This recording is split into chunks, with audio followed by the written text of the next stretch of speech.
அப்படி ஒரு பாட்டி வந்து எங்ககிட்ட 2 மாசம் இருந்தாங்க.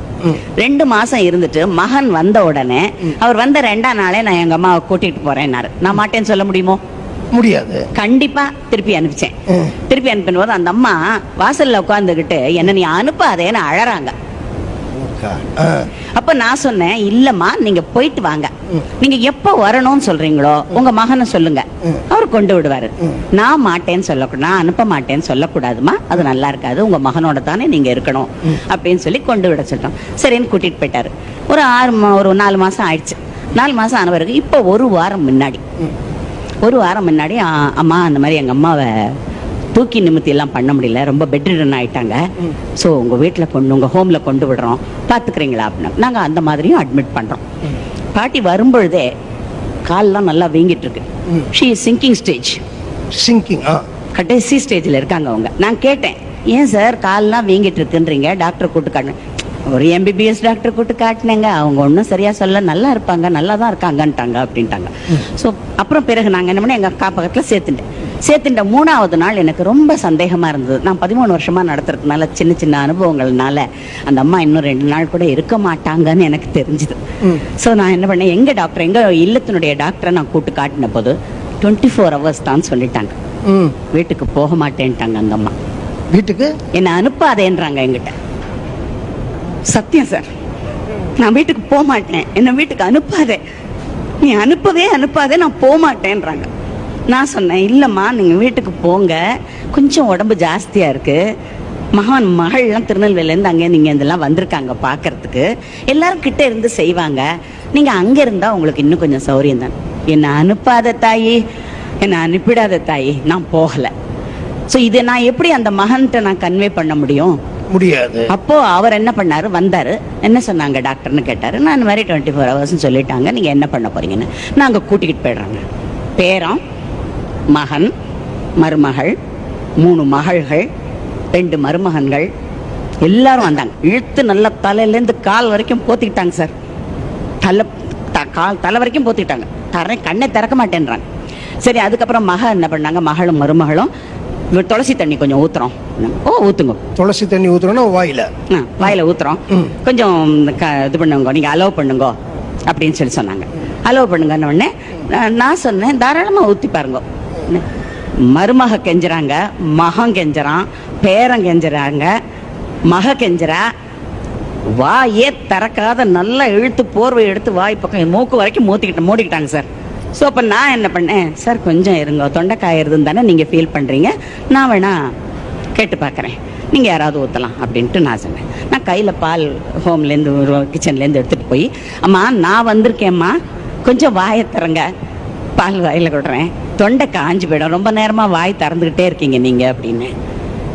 நம்ப மாட்டீங்க சார், போர்வை அப்படியே எடுத்துட்டு வாயை நல்லா திறக்கிறாங்க சார். நான் பால் ஊற்றினேன், மடமடன்னு சாப்பிடுறாங்க. அத்தனை பேர் மூஞ்சியும் செத்து விழுது சார். இதுல எங்க இருக்கு சார் குடும்ப பாசம்?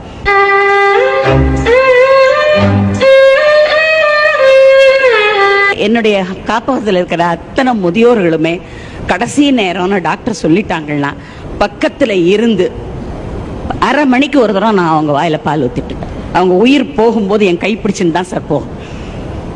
என் கையை பிடிச்சுக்கிட்டு தான் அவங்க உயிர் போகும். சத்தியம். இதுக்கு சாட்சி வேணும்னாலும் நான் எத்தனை பேர் வேணாலும் கூட்டு சொல்லுவேன். அதுதான் உண்மை. பிறகு என்ன பண்ணாங்க, வந்தாங்க. நான் என்ன சொன்னேன், ராத்திரி பூரா பால் குத்தியாச்சு, காலையில் இங்கே வரணும், நான் கடைசி இன்டர்வியூக்கு வந்தாகணும். நான் எங்கள் ஐயாட்ட சொன்னேன், இல்லை நான் போகலப்பா, பரவாயில்ல அப்படின்னு. இல்லை நீ போயிட்டு வா, ஒருவேளை நீ இதில் செலக்ட் ஆனேனா, உன்னுடைய இந்த அனுபவங்களை சொன்னேன்னா ஒரு சில பேராவது திருந்தினா அது சமுதாயத்துக்கு நல்லதா இருக்கும் இல்லையா?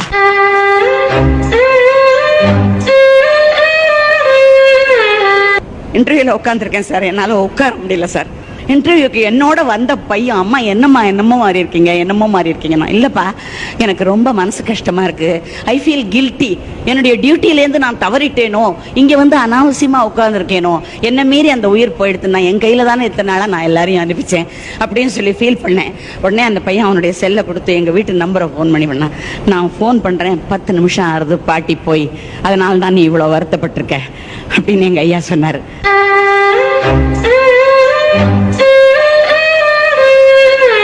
எங்க எங்க நெருங்கின குடும்பத்துல நடந்த ஒரு சம்பவத்தை சொல்றேன். என் தந்தை இறுதி படுக்கையில படுத்துக்கிட்டு இருக்கார். குழந்தைகளுக்கு சேர வேண்டிய சொத்தெல்லாம் பங்கு பிரிச்சாச்சு. வில் காப்பி அட்வொகேட்டுக்கிட்டே இருந்து வரணும், அவ்வளவுதான். 50 வருஷமா அப்பாவும் அம்மாவும் குடும்பம் நடத்தியிருக்காங்க. அந்த 50 வருஷத்து கணவனை இழக்க போற அந்த மனைவி. அப்போ வெளியில போயிட்டு வந்தார் பையன். வந்த உடனே அம்மா என்ன சொன்னாங்க, பாருடா பெட்ஸ்வோர் வந்துருச்சுடா, அப்படின்னு பெட்ஸ்வோர் வந்துருச்சு, கிடப்புன்னு வந்துருச்சு அப்படின்னு சொல்ல போது ஒரு அடி நாந்தார்.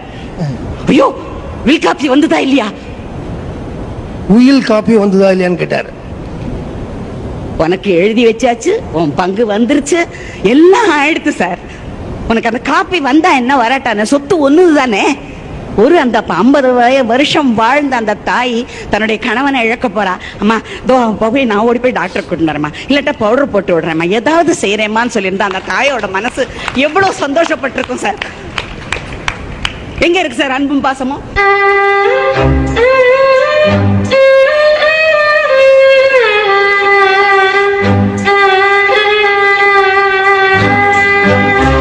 என்னால ஒன்றும் பேச முடியல.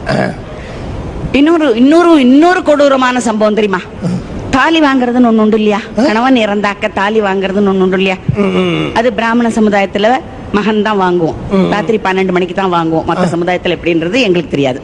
அப்படி வாங்குற பொழுது 50 வருஷமா கூட இழந்த கணவன் கட்டின தாலியை கழட்டும் பொழுது ஒரு தாய்க்கு எப்படி இருந்திருக்கும், அந்த மனைவிக்கு எப்படி இருந்திருக்கும் மனசு, எத்தனை பிளாஷ்பேக்ஸ் போயிருக்கும், எத்தனை வருத்தங்கள் இருந்திருக்கும். ஆனால் பையன் தான் தாலி வாங்கணும் இல்லையா, கையில பால் விட்டு பால்ல போடுவாங்க, கையில வாங்கணும். கையில வாங்கிட்டு அந்த பையன் சொல்றான், சார் காலையில எழுந்து நீ பாட்டுக்கு விடு விடுன்னு வழக்கம் போல வந்துடாத, என் பொண்டாட்டி உன்னை பார்த்து பயப்பட போறா.